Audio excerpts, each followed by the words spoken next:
Hello everybody. Now I've got as a theme this evening, cracked pots. And it all came about, really, my thoughts, when I was reading this particular book. But I also came across that, which is a Japanese cracked pot. It's a kintsugi pot, which means it's been broken, but it's been stuck together with gold, and it is now worth much more than it was to begin with. So I was thinking about that in relationship to us as cracked pots. And that is described as perfect imperfections. And in Psalm 79, it says, even your weaknesses are anointed. A few other little pieces that I've found here. All these pieces, broken, scattered, in mercy gathered, mended and whole.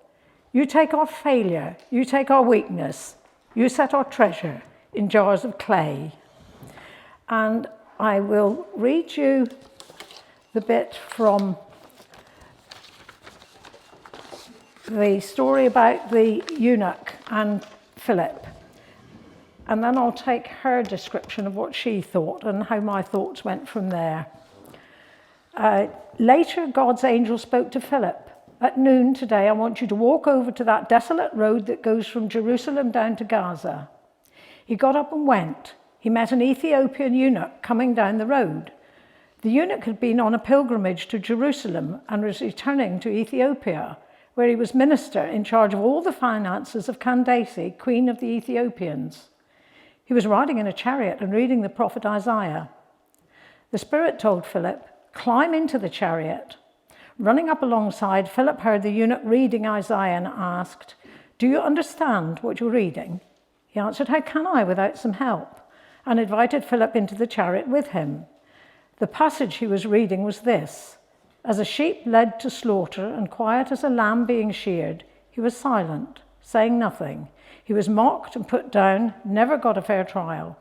But who now can count his kin since he's been taken from the earth? The eunuch said, tell me, who is the prophet talking about, himself or some other?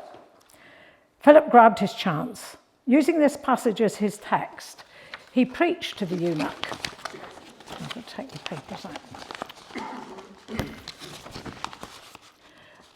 And as they continued down the road, they came to a stream of water. The eunuch said, here's water. Why can't I be baptized? He ordered the chariot to stop. They both went down to the water, and Philip baptized him on the spot. When they came up out of the water, the Spirit of God suddenly took Philip off, and that was the last the eunuch saw of him. But he didn't mind. He had what he'd come for and went down the road as happy as he could be. Eunuchs were a very particular group of people. They were boys who'd probably been mutilated at birth, but they were trained and used and developed particularly to look after the ladies and harems because there were no danger to the women or to the rest of the men. But they were forbidden from going into the temple.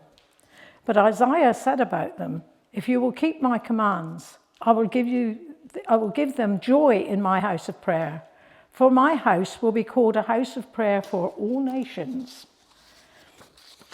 So he's quite an interesting character, and one that didn't fit into things. He was flawed, and the Jews didn't accept them. And this lady, it's a bit of an eye-opening book. It's not written in the way that some of us would expect things to be. But this was her description, and this was when my thoughts started going to crack pots. The law strictly forbids a eunuch from entering the temple. Their transgression of gender binaries and inability to fit proper categories made them profane. They did not fit in the tent. But the eunuch went to Jerusalem to worship, despite the fact that in all likelihood he would be turned away by the religious establishment. The eunuch sought God, despite the fact that he had heard that there was no love for him there. So when the Spirit guided Philip to the road in the desert, I wonder if the Spirit guided Philip to his own conversion. As he approached the chariot, he may have been thinking, okay, I'll just beat the queer with the scripture stick until he becomes what I think he should be. But I'm not sure it went as Philip may have expected. The only command that we know came from God in this instance was for Philip to go and join. Yet what we don't know is whether the Spirit also gave the eunuch a command. Invite this nice Jewish boy in, a representative of those who cling to the law and reject you from God's house. Invite him to sit by you. Go, join, invite, ask questions.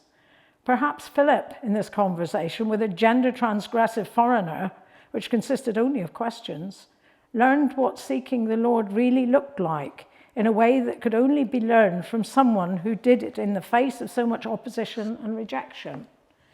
And also somewhere else I looked and it said Philip had likely been chased out of the temple as well. So they had something in common there.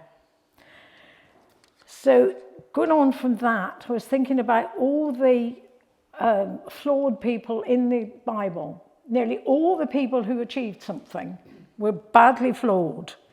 So I've got a job for you to do this evening, and that is to be in, 4 groups. 2 groups, please, will look at all the flawed people in the New Testament, and 2 groups to look at all the flawed people in the Old Testament. And it's amazing how God managed to use these very flawed and broken pots. And he can use us in the same ways. So if you could go into groups, I've left papers on the tables. Have a bit of a competition, if you like, to see who can find the most. You also have a representation of a flawed pot. I did try to do some kintsugi, but my kit that I bought didn't work. And I thought, it's a jolly good job. God has got better glue than I had. So if you like to do that, and then we'll pull it all together and see what ones you've come up with.